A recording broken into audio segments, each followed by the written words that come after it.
राम राम मंडळी, या रानातला मेवा खायला. आता काय झालंय, कांदे कापून दमलोत, भेळ बनवायची खायला.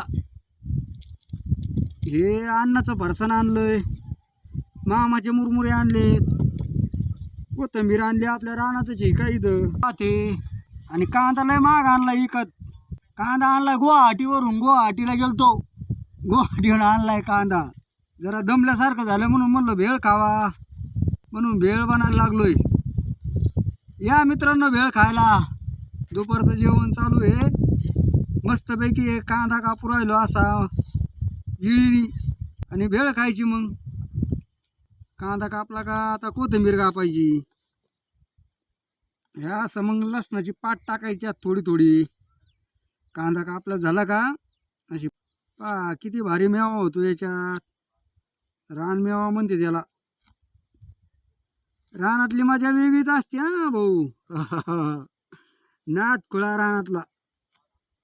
असं जीवन किती पैसे दिलं तर भेटत नाही भाऊ. कष्ट तेवढीच आहेत रे दादा.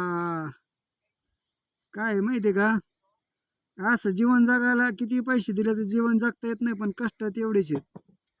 कोथिंबीर मस्तपैकी घ्यायची आणि करा करा कापायची. बारीक कापलं तर आणखीन टेस्ट लागती. हे पहा मित्रांनो, टमाटा आपल्या रानातच लावलेलं आहे. कच्चं टमाटा घ्यायचं, भेळीसाठी कापायचं. असं कच्च्या टमाट्याने भेळ भारी लागती.